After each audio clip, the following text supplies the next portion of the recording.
बिहार विधानसभा चुनाव में एनडीए पूरी मजबूती के साथ मैदान में है तो महागठबंधन की गांठ सुलझने का नाम नहीं ले रही है। महागठबंधन में सीट शेयरिंग का औपचारिक ऐलान नहीं हो सका, जिसके चलते कई सीटों पर महागठबंधन के उम्मीदवार आपस में ही टकरा रहे हैं।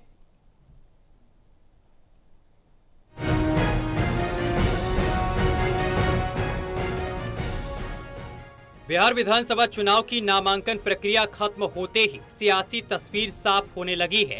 एनडीए को सत्ता से बेदखल करने उतरी महागठबंधन के सहयोगी दलों के बीच सीट शेयरिंग पर सहमति नहीं बन पाई है। इस तरह सीट शेयरिंग फार्मूले की औपचारिक घोषणा नहीं हुई, लेकिन नामांकन समाप्त होते ही यह बात साफ हो गई है कि कौन कितनी सीट पर किस्मत आजमा रहा है।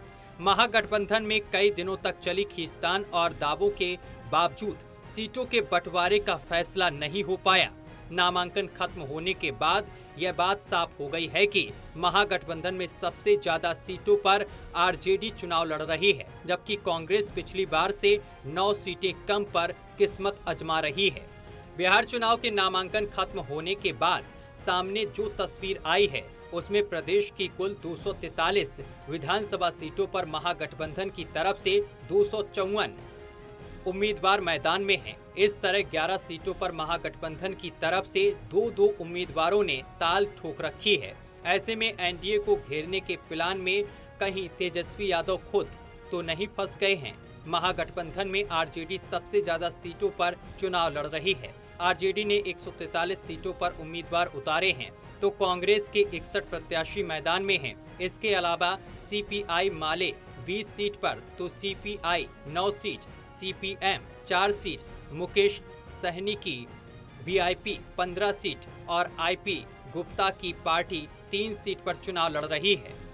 इस तरह आरजेडी पिछले चुनाव से 1 सीट कम पर लड़ रही है, तो कांग्रेस 9 सीटों पर कम किस्मत आजमा रही है।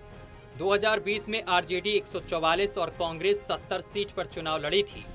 बिहार विधानसभा चुनाव में एनडीए को घेरने के लिए विपक्षी महागठबंधन ने अपने सहयोगी दलों की संख्या बढ़ा ली, लेकिन सीट शेयरिंग की बात आई तो घटक दलों की सच्चाई सामने आ गई। इस तरह बिखरा नजर आ रहा विपक्षी महागठबंधन नामांकन के बाद अब डैमेज कंट्रोल मोड में आ गया है।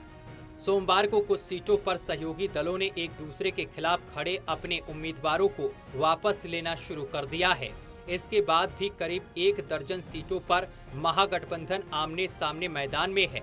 6 सीटों पर कांग्रेस और आरजेडी, जबकि 4 सीटों पर कांग्रेस और वामपंथी दल के उम्मीदवार आमने सामने हैं और 1 सीट पर वीआईपी और आरजेडी के कैंडिडेट लड़ रहे हैं। इसके चलते महागठबंधन पर सवाल उठ रहे हैं, तो मतदाता भी कंफ्यूज हैं। इस तरह यह तेजस्वी के लिए सियासी तौर पर कहीं महंगा ना पड़ जाए। National desk total TV.